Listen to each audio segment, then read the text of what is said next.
کنیزان سیدہ کہتی ہیں، تو پھر ایسی صورت میں ہمارا سماج و معاشرہ اس وقت فاطمی معاشرہ بنے گا جب ہم سیرت فاطمہ کو اپناتے ہوئے نظر آئیں گے، فاطمہ الزہرا سلام اللہ علیہا کی ذات کو اپنی زندگی میں اتارتے ہوئے نظر آئیں گے۔ ہر خاتون کو آئیڈیل بنانا چاہیے فاطمہ الزہرا سلام اللہ علیہا کی ذات کو۔ اگر فاطمہ الزہرا سلام اللہ علیہا کی ذات کو ہم نے آئیڈیل بنا دیا تو پھر ایسی صورت میں جب وہ لڑکی سماج و معاشرے میں پردے دار ہو کر گزرتی ہوئی نظر آئے گی تو لوگ یہ کہتے ہوئے نظر آئیں گے یہ عزت دار گھرانے کی لڑکیاں ہیں جو سیرت فاطمہ پر عمل کر رہی ہیں۔ نتیجہ کیا ہوگا؟ جب سماج و معاشرے میں وہ عزت دار گھرانے کی لڑکیاں سماج و معاشرے میں چلتی ہوئی نظر آئیں گی تو ان کی نگاہیں جھکی ہوئی ہوں گی، ان کے والدین سر اٹھا کے چلتے ہوئے نظر آئیں گے۔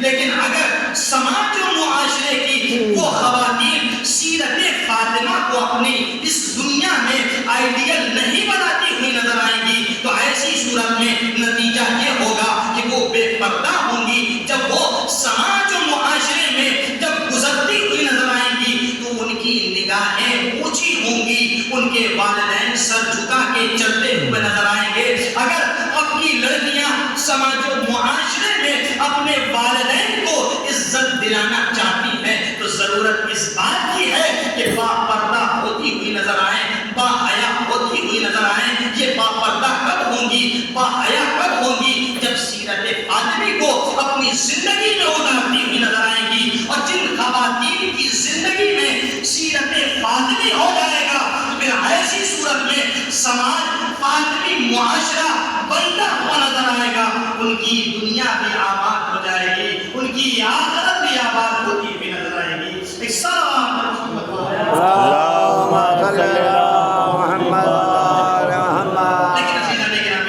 فاطمہ الزہرا سلام اللہ علیہا کی فضیلتوں کو اگر سمیٹا جائے تو ہماری زبانیں قاصر ہیں کہ ہم ان کی فضیلتوں کو سمیٹ سکیں، ہماری زبانیں قاصر ہیں کہ ہم ان کی فضیلتوں کو بیان کر سکیں۔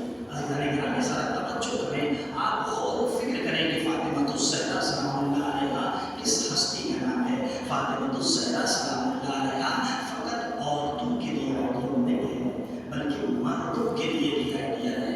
ایک صفت حسنہ کو فاطمہ الزہرا سلام اللہ علیہا کی ایک صفت حسنہ کو دیکھتے چلے جائیے، اپنی زندگی میں اتارتے چلے جائیے کہ ہمیں کس طریقے سے سماج و معاشرے میں رہنا ہے، ہمیں کس طریقے سے سماج و معاشرے میں زندگی گزارنا ہے۔ عزیزان گرامی فاطمہ الزہرا سلام اللہ علیہا صدیقہ تھی، لیکن صدیقہ ہونے کے باوجود بھی جب دربار میں اپنا حق کا مطالبہ کیا ہے ایسی صورت میں حاکم وقت نے بیوی کو جھٹلایا ہے، بیوی تین معصوموں کو گواہ کی صورت میں پیش کیا لیکن بیوی کو پھر بھی جھٹلایا گیا۔ فاطمہ صدیقہ تھی، صدیقہ ہونے کے باوجود بھی پھر بھی حاکم وقت جھٹلا رہا ہے۔ یہ کون بیوی ہے؟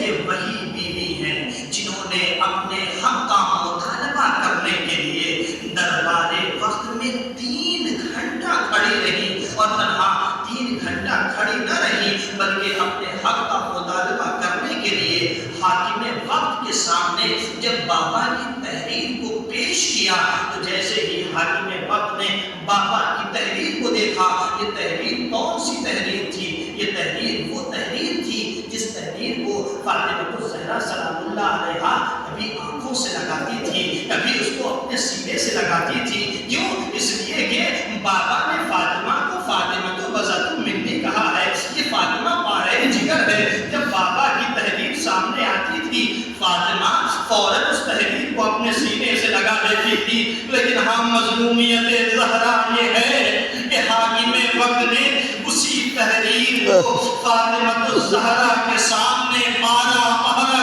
کیا اور پارا پارا کر کر فاطمہ کے سامنے پھینک دیا۔ روایت بیان کرتی ہے کہ بی بی انہی ٹکڑوں کو چنتے چنتے ضعیف ہو گئی۔ اللہ جانے آپ کیسے مسائل سنیں گے، مسائل کا جملہ سنیے۔ آج دنیا بھر میں اس سے پہلے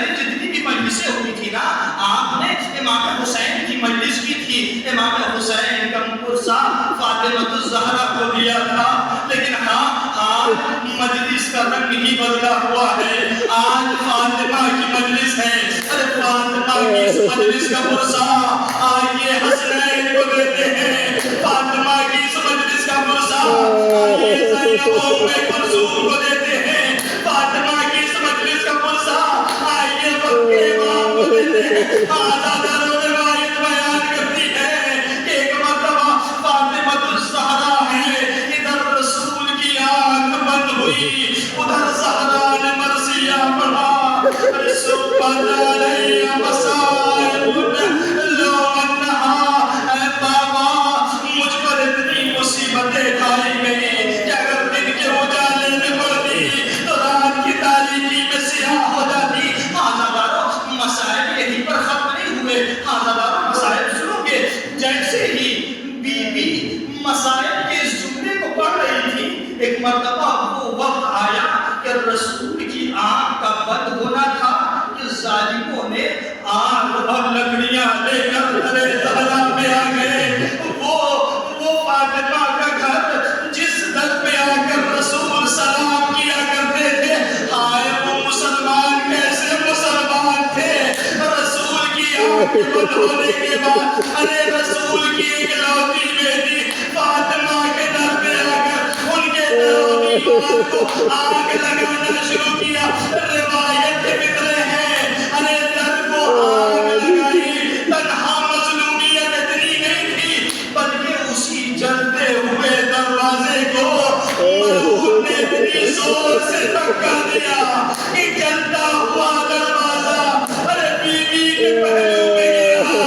ارے مظلومیت یہیں پر ختم نہیں ہوئی. ارے بی بی در و دیوار میں گر گئی.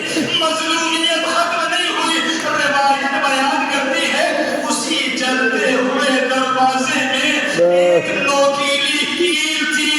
جیسے ہی دروازہ ارے بی بی کے پہلو میں گرایا گیا, ارے بی بی کے پہلو میں وہ کیل چم گئی. ارے جیسے ہی کیل کا چمنا تھا بی بی نے آواز اے فضا ارے میرے محسن کی خبر لو.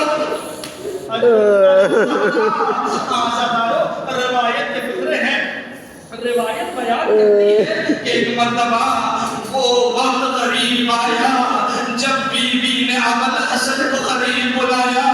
آواز دی اے ابوالحسن میری وصیتیں سنتے جاؤ. ارے غسلنی باللیل حنتنی باللیل کفنی باللیل دفنی باللیل. اے ابوالحسن مجھے رات کی تاریکی میں غسل دینا. اے ابوالحسن مجھے رات کی تاریکی میں غلو دینا. اے ابوالحسن مجھے رات کی تاریکی میں کفن پہنانا. اے ابوالحسن مجھے رات کی تاریکی میں دفن کرنا. اے ابوالحسن میرے جنازے میں فلا فلا کو شریک نہ کرنا. ارے ایک مرتبہ جب وصیتیں بیان کر چکی نا, ایک مرتبہ علی مرتضیٰ کو قریب بلایا. کہا اے ابوالحسن میری آخری وصیت یہ ہے کہ میرے بیٹے حسین کا خیال رکھنا, اس لیے کہ حسین کو پیاس بہت لگتی ہے, حسین کا جگر سوکھا ہے. میں کہوں گا اے بی بی آپ اپنے بیٹے حسین کی پیاس کا اتنا خیال